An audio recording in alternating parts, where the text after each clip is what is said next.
இப்போ பரிகாரங்கள் நிறைய பேர் செய்கிறாங்கல்ல, ஸோ பரிகாரங்கள் செய்யும் போது இதுதான் ரூல், இந்த டிப்ஸை நீங்கள் ஃபாலோ பண்ணுங்கள், எப்படிப்பட்ட பிரச்சனைக்கு நீங்கள் பரிகாரம் செஞ்சாலும் உடனே ரிசல்ட் கிடைக்கும்னு ஏதாவது டிப்ஸ் இருக்காமா? ஒரே விஷயம்தான், காலங்காலமாக இருந்துட்டு வர விஷயம், பிரம்ம முகூர்த்தத்தில் விளக்கு போடுறது தான். ஓகே. அதை தவிர நீங்கள் வந்து என்ன விளக்கு போட்டாலும் சரி, அது வந்து செகண்டரி தான். ஃபஸ்ட்டு வந்து பஞ்சபூதங்களையும் வசப்படுத்துறது, அதே மாதிரி 33 தேவர்களையும் வசப்படுத்துறது பார்த்தீங்கன்னா அந்த பிரம்ம முகூர்த்தம். அதனால தான் அந்த முகூர்த்தத்தில் கல்யாணம் பண்ணுறாங்க, நல்ல விஷயங்கள் பண்ணுறாங்க.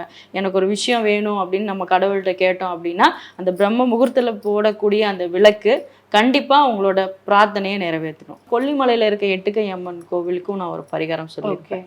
கணவன் மனைவி பிரச்சனைக்கு அங்கே போனால் சரியாயிரும், முக்கியமாக அமாவாசையில் அப்படின்னு சொல்லியிருப்பேன். அங்கே என்ன பார்த்தீங்கன்னா நிறைய பேருக்கு தெரியாத விஷயம் இருக்குது. அங்கே வந்து எந்திர தகடு எழுதுவாங்க. ஓகே. கணவன் மனைவி, இன்னாருடைய மனைவி இன்னாருடைய கணவர் ஒன்று சேரணும்னு சொல்லிட்டு அவங்களோட ஃபோட்டோ இருக்கீங்களா, அந்த ஃபோட்டோவை 2 பக்கமும் இப்படி அவங்களையும் 2 பேர்த்தையும் ஒன்று சேர்ந்த மாதிரி வச்சு நம்ம வந்து அந்த தகட்டுக்குள்ளே வச்சு சுருட்டி கட்டிட்டு வந்தோம் அப்படின்னா கண்டிப்பாக வந்து அந்த கிரகங்கள் மாறி அந்த அமைப்பு, அந்த பிரிவுங்கிற அமைப்பு மாறி கண்டிப்பாக ஒன்று சேருவாங்க அப்படிங்கிறது ஐதீகம்.